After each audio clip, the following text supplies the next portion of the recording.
Yo, what's up? This your boy Genuine, and when I hear the words man up, it means to me take responsibility immediately. You know what I mean? And just be a man about the situation. Do what you have to do. Man up. What's up, family? In studio in Atlanta, Georgia. It's my home, baby. With that dude, my friend, my confidant. He too knows where the bodies are buried. Dr. Aludan Tartt. What up, man? What's going on, KD? It's a lot, man. I thank you for being a part of this show, and I thank you for your friendship over the years, too, brother. I mean, you've given me some nuggets that I've been able to hold on to that made me a better husband, made me a better man, and so I want to say thank you. Well, you know it's mutual, man. We need each other.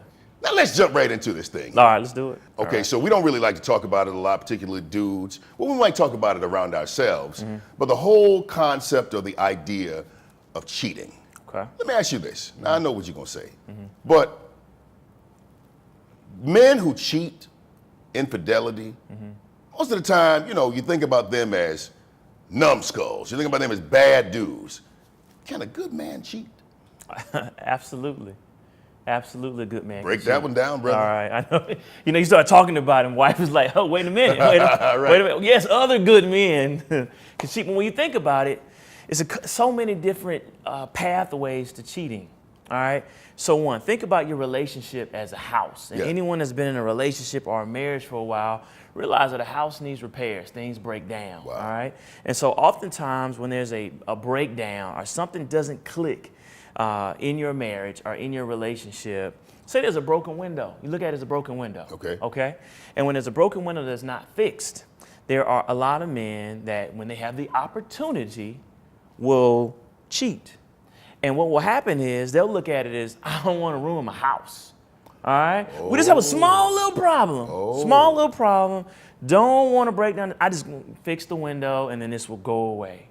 But what we know is that when you, let's see how to say this. All right. What we know is that when you do that, if you've ever been on the other side of cheating, a window is not a house. So let me, okay, can I be specific? Yeah. There was a time in which I cheated. I mean, and I, was a chronic cheater. That's why I'm, on my last marriage. Not gonna say my second. Hey, babe, this is my last, this is it. And I felt like I was a good man, but I felt like my cheating was a result of something inside me, man, that I was trying to find an answer to. Now, I know that now, but I didn't know that then.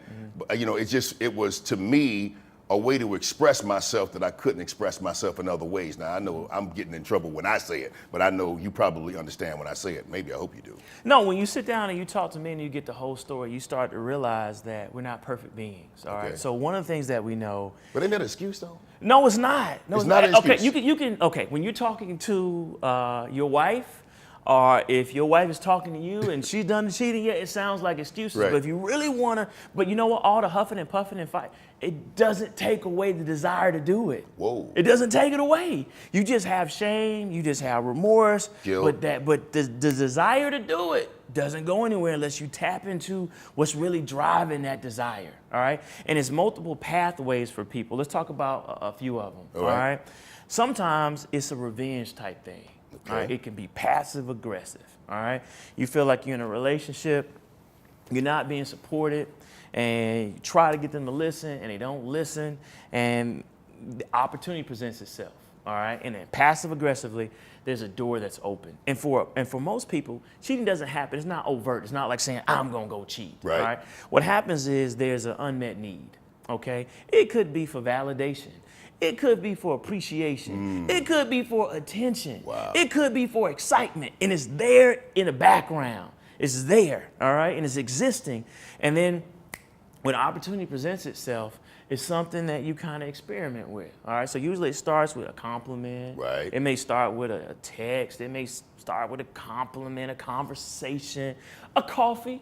A coffee you don't necessarily, when your wife asks you how was the day, you don't say, yeah, I had coffee. With a woman that listened to all my dreams and ambitions, uninterrupted, all right? And so you kind of have a blind spot. Right. And then it gets to a point where a boundary is crossed and then you cheat. Okay. All right? Another one is that oftentimes you see men cheat, if you want to be real about it, all right, when they are missing something. So you see a lot of men cheat when there's a midlife crisis. Okay. They are searching, or they are yearning for something more in life. And so there's a chase. But women say this, women say, I'm missing something too, but I didn't cheat. You kind of get it, right? Well, you know what, Katie, you know what the latest research shows? Is that women cheat at the same rate as men now. They cheat at the same rate, okay? So one, it's all about opportunity. Here's the thing. Part of this is temptation. The more temptation you have, the more willpower you have to have. And if you don't have enough willpower to match the temptation, you're in trouble. And so we see this with men two directions. One, we see it with men when they get a promotion, all right? So life is going well. They are up. They feel good about themselves. And so now a different type of woman is attracted to them. Before they go and no one's paying attention to them, but now you have a hit song, now you're head of the company, now you're traveling more, now you have this position of power, and women are attracted to power. Okay. All right, same man, same marriage, now more temptation, all right? That's what we know with a lot of NFL, NBA, athletes, entertainers. The character was always where it needed to be, but the temptation was higher than the character, okay? And the average man needs more character, more willpower when it comes to temptation. Now, same thing with women. What they found is that when opportunity, when there's travel, when there's stress, and when there's a bonding activity with kind of a work husband, all right, or a work brother, those things can happen. So you said something a while ago I thought was very interesting, and it gave women that heard it, that made them feel, you know, some type of way. Okay, you made the statement, and I'm gonna bring it to you. You know what I'm gonna say. That men cheat down and not up. Break that down. Okay. All right. So when we think about a relationship as a house, all right, say the house has a broken window. Right. Okay. Men don't want to go out and get another house. All right. My wife is fine. Just the intimacy, or maybe there's some boredom, or we're not connecting. Or maybe it's just this girl and I can't get her out of my mind, or maybe something came up on Instagram, something captured me and it won't let me go. But I don't have any problems with my wife, all right? So let me just go and have a relationship or an affair, all right, and fix the window in the house, all right? So when that relationship breaks down, what we know is that 5% of people stay with the person they cheated with, all right? They don't ever go to the person that they cheated with. Why? Because a window does not replace a house. All right, and so when men cheat, they usually cheat for someone to look up to them. So sometimes in relationships it can get toxic to where you're complaining too much, or you're just simply not expressing appreciation. Katie, you're a man. I'm gonna put it out there.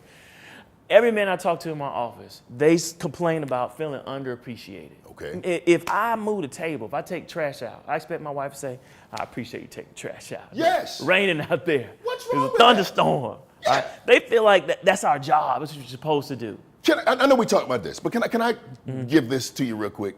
Like in my house, stop me if I'm going too deep and I can't recover from my crib. All right. So I noticed the difference between how my wife appreciates me, celebrates me, and how she appreciates and celebrates my son. Sometimes, if I can be honest, I feel some type of way about it. Because if she's tired, if she doesn't feel like it, some kind of way, the energy just, whoa, I'm gonna get it from somewhere because I've got to do this for him. Now for me, I know it's my son, I want him to have a great mom, she's the best mom in the world. However, I feel like, whoa, well, I got some needs too. And you told me you was tired and you said no, but you never tell him no. Help me and all the other brothers. Well, what we know, this is the realism, is that just because we're men doesn't mean that we don't need attention and we don't need affection. Matter of fact, what we know, in order for the ego to feel good, for anyone, it's a 5-to-1 ratio. 5 positives for every negative. All right, you know this, like when it's a job. 5 positives. 5 positives. So I need to hear 5 things that are good about me before you give me a criticism. Whoa. Otherwise, a relationship doesn't feel good. Wow. All right, and so when men cheat, they tend to cheat down for a woman to look up to him. She's just glad you're there.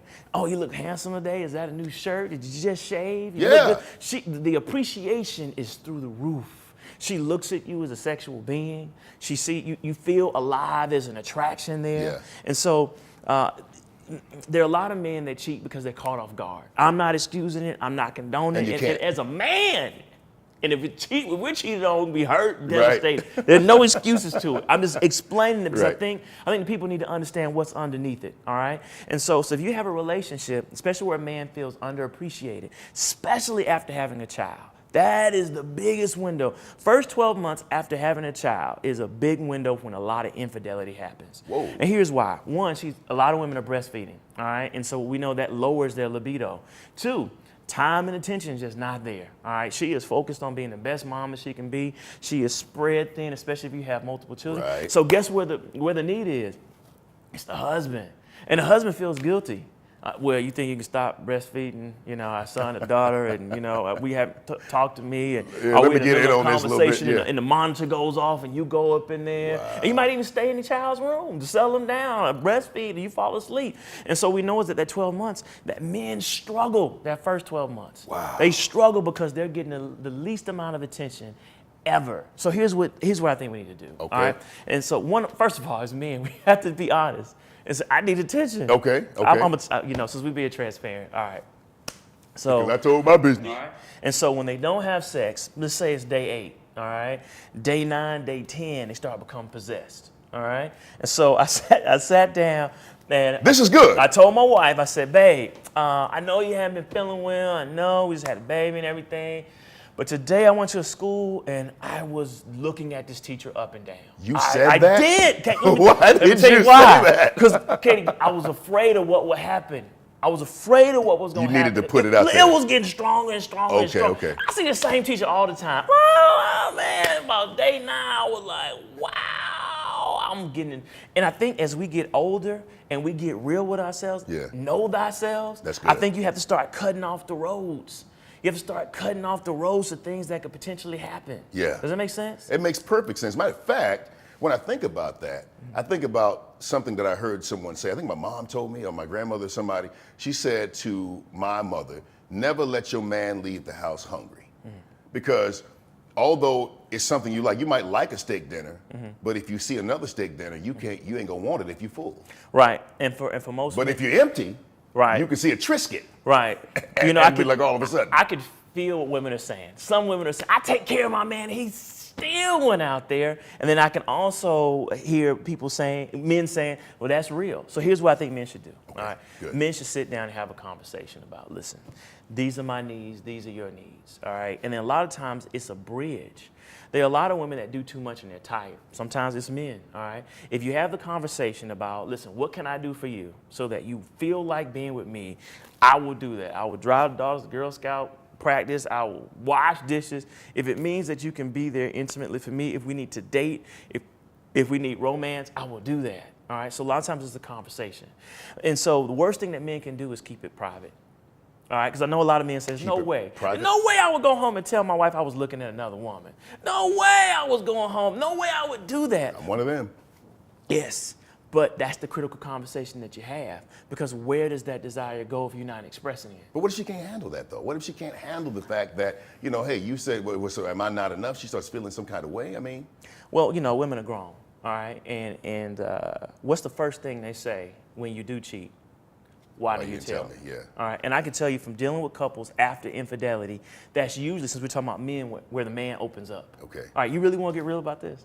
All right, I know we're on the Word Network, so I'm going to keep this PG. Hey, keep it PG. I'm going to keep PG, all right? But it's real, okay? So having a conversation with a guy, and he said, listen, I'm having trouble with my wife, all right? I've cheated on her numerous times, all right? And I don't want to cheat anymore because this time, Katie, I'm sure she's going to leave me. I don't want to lose my marriage. I don't want to lose my kids. I don't want to do it. But I'd be lying to tell you that I'm not going to cheat again. Whoa. I just can't stop. That's that real. I can't stop. I can't stop. So it's like I'm sitting in my studio and I'm thinking about texting this woman, and at the same time I'm thinking about losing my marriage. And I'm stuck because I don't want to do it, and I do want to do it at the same time. What did you say to him? So we broke down. I said, so what is the purpose of the other woman? Okay. All right. And he says, the way I was raised, my wife is pure.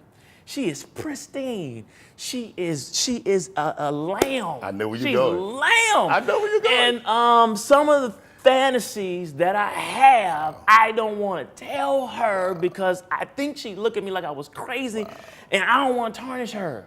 I don't want to tarnish her. All right? And so I told him, I said, go home and tell your wife why this other woman exists. Okay. He was like, are you nuts? So she knew he had been cheating. She knew. And she said, if you do it one more time, I'm out. Oh, wow. All right? Okay. And he knew. He knew that she was going to be gone this time. Okay. He knew, like, there's no talking my way out So of he this. could talk to her and say, hey, this is where I've been, so I don't have to So go he there kept again. getting caught. He kept getting caught. Okay. All right. And he said, look, the chances of me getting caught, I don't know how she's finding out, but she's going to find out. So I told him, go home and tell her. So he went home and he told her. And she asked, like, what kind of fantasies are we talking about? All right. He came back in next week, says, Doc, I don't think I'll be coming back anymore. I said, what happened? He said, we had the best sex we ever had. Wow. Because she was bored in the relationship too. Nobody was talking. No one. Listen, we don't talk about sex as Christians. We don't talk about it. And what we know from the research is that our erotic fantasies change every 90 days. What? We get bored. We get bored doing the same thing over and over again, same ambiance, same bedroom. It gets boring. And so what we know is that when couples that talk every 90 days about, hey, what would you like to try? What's working for you? What's not working for me? Or what can we do? They have better sex lives. And as Christians, we don't like to talk about that. Wow. And that's why we have higher rates of infidelity in the church. Not because we have a character problem, but because we have a critical conversation problem. And so men, we have to open up. And let me tell you, women feel the same way. All right? Let me tell you something that's interesting. Men's libido drops when they hit late 35, 40. They have to actually take testosterone. They have to work out. They have to do things to naturally produce testosterone. Meanwhile, women's libido is going crazy 40. That's when you hear that cougar phenomenon. Right. All right, so libido of a woman's here, man is here. So there are a lot of women that feel like, no, I want to have more. I want to have more. And the man is like, well, I'm good. I'm good. So that's another pathway for infidelity, to where they can't have that conversation about what's going on. So couples have to open up and they have to be honest about what's going on. It's good stuff, man, to be able to have that conversation. That's what's up. In the studio with Dr. Aludan Tartt. Let me ask you this, man. We need, like you said, that affirmation or that appreciation. What is a man's, I guess, infatuation, so to speak, with cheerleaders? I mean, we need somebody to cheer us on. You spoke about it earlier. I need somebody to cheer me on. I mean, in football, we love the cheerleaders. Right. Basketball, we love the cheerleaders. Do women's sports have male cheerleaders? I mean, do they? I don't know, but I think I know where you're going. You know, when you start talking about a relationship, a woman being your rib, part of her being your rib is encouraging you. Because with men, if we're honest, when we let down our mask, we have self-doubt and insecurity.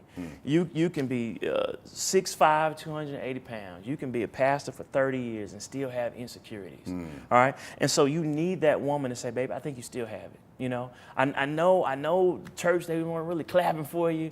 They seem to clap for the younger minister, and you're out there. Baby, I think you still have it. There's some things I would do differently. All right, but I think you still have it. I think if you do, men need that affirmation. We need confirmation. We need someone boosting us up to feel good about ourselves. And without it, we're less than a man.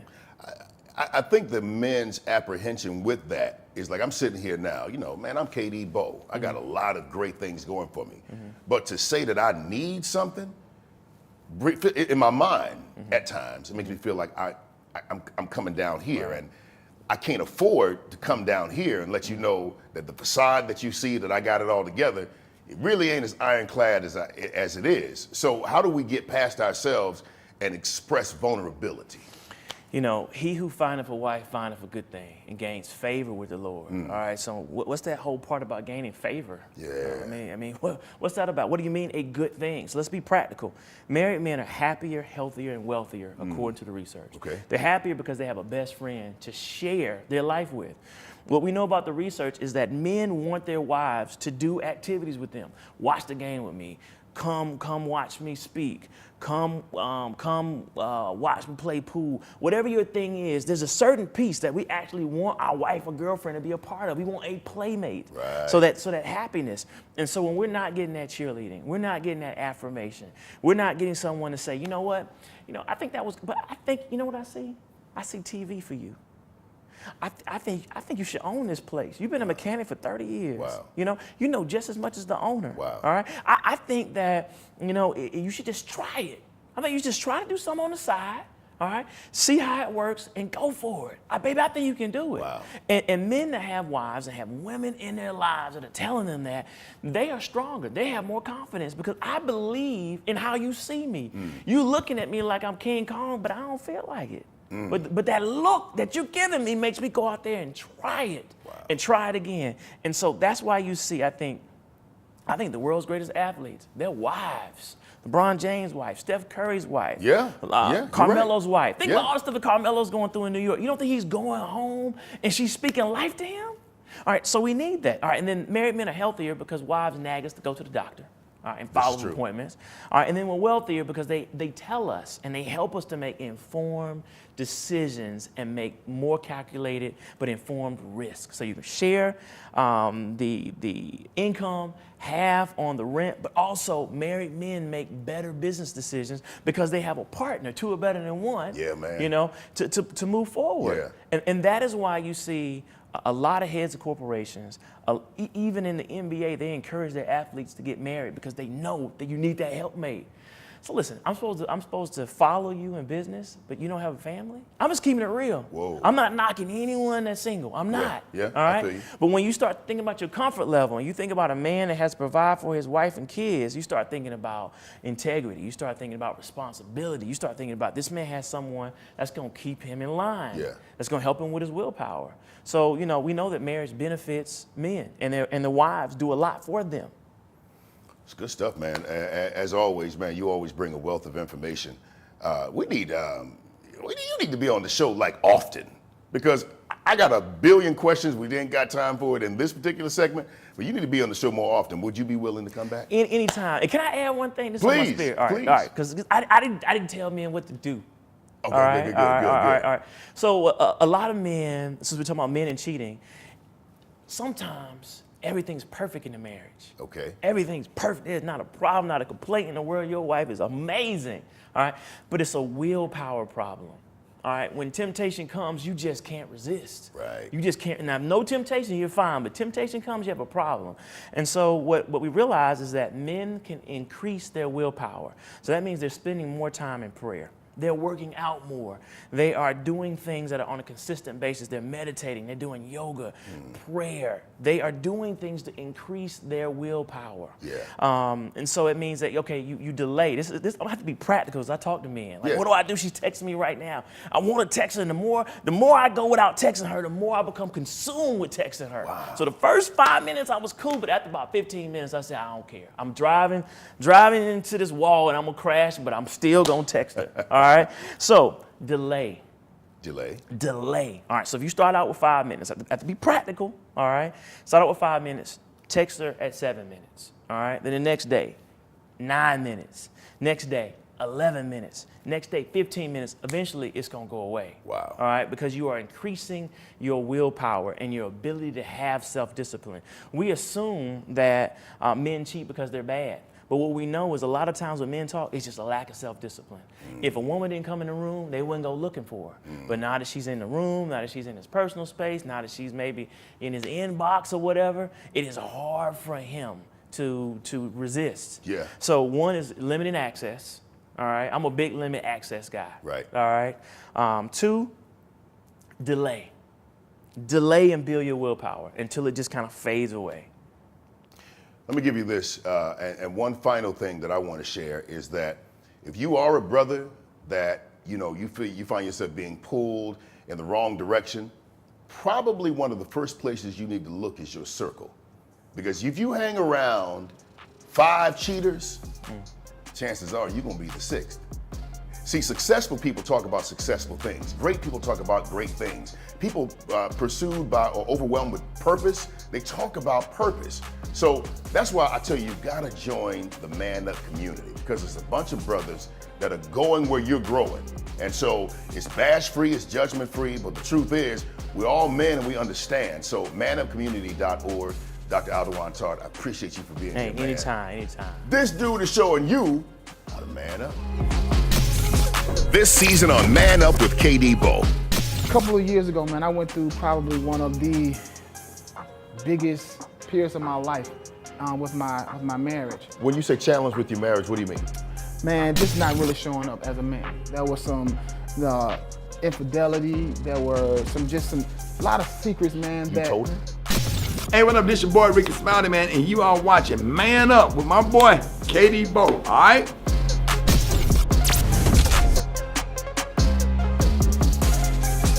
How do you know your husband? Do you think you're a good husband? Yes, I am, How do you know you're a good husband? because of the responses I get from her. Hey, that's pretty good, man. Okay, good. Okay, cool. So how do you know if you're a good boyfriend? How do you know if you're a good boyfriend?